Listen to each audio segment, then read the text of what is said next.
За энэ гэрээ хэлцээрийг дэмжиж байна. За юу илээ нөгөө дид сайдууд маань хаачаад байна. Би харин дид сайдуудыг одоо бол их олзуурхаад байгаа шүү. Яг хэрэгтэй байдсан байна бас. Энэ бас Монгол улсын засгийн газрын үйл ажиллагаа хэвээ явагдахад.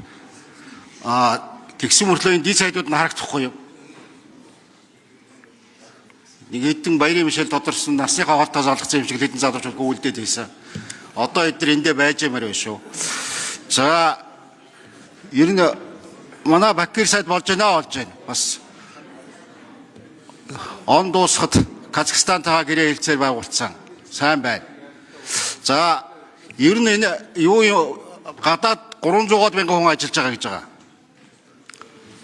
Энэ хүмүүсийн хэдэн хувь нь одоо даатгал төлж байна вэ? Гадны улсуудад. 7-8 улстай гэрээ хэлцээр байгуулсан байна. Тэгээ энэ хүмүүс маань ямар шуухан ажил хэрэглээд байна уу? Гадны улсуудад. Яг тэр одоо дэлхийн иргэд шиг нэг ганц нэг хүн л гайгүй компанид ажиллаад байх шиг байх юм. Бусд нь бол одоо энэ улс орныг хүн тогтохын аргагүй болгочихсон.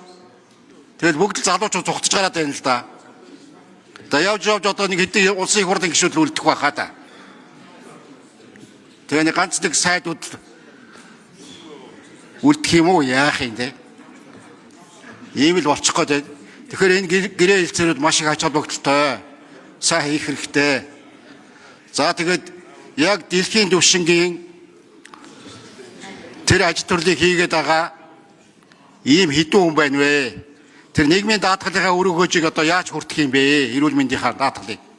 Гадны улс орнуудын энэ арчилсан хөгжилтэй улс орнуудын иргэд бол тэр тэтгэр тэтгэмжээ аваад аял зугаалгаар яваад эмчлүүлээд ингээ хөрөлцөөтэй мөнгө байдаг л да.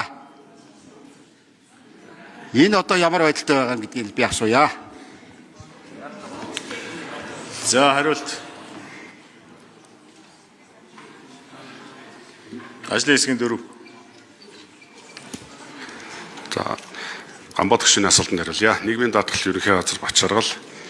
За одоогийн байдлаар нийтдээ 7 улстай хэлцээртэй байгаа. За 7 улстай хэлцээр байгаагийн үр дүнд гадаад байгаа монголчуудын нийтдээ 35-аас 38 орчим хувь нь бол нийгмийн даатгалын тогтолцоонд бол ингээ хамрагдсантай адилхан нөлөөтэй үйлчлэгээ үзүүлэх юм хэлцээрүүд хэрэгжиж байна. За одоогийн Монгол улсын нийгмийн даатгалын тухай хуулиар бол нийгмийн даатгалд гадаад байгаа монголчууд даатгалах боломж нь бол нээлттэй. Заавал одоо бичлэн ирэх шаардлагагүй болсон цахимаар даатгуулах бүх суугийг нь бол нийгэд өчсөн байгаа. За нийт хамгийн сүүлийн тоогоор бол нэг 4,000-аас 5,000 орчим даатгуулагч гадаад улсаас Монгол улстай даатгуулаад явж байна гэсэн тоо баримт байна. За дараагийн удаад энэ Австрали, бусад улсуудын хэлцээр ороод ирэх тусам гадаад байгаа монголчуудын даатгалд хамрагдах хувь бол 50-аас 60% болох юм боломж бас бүрдэж гэж харж байгаа. Баярлалаа.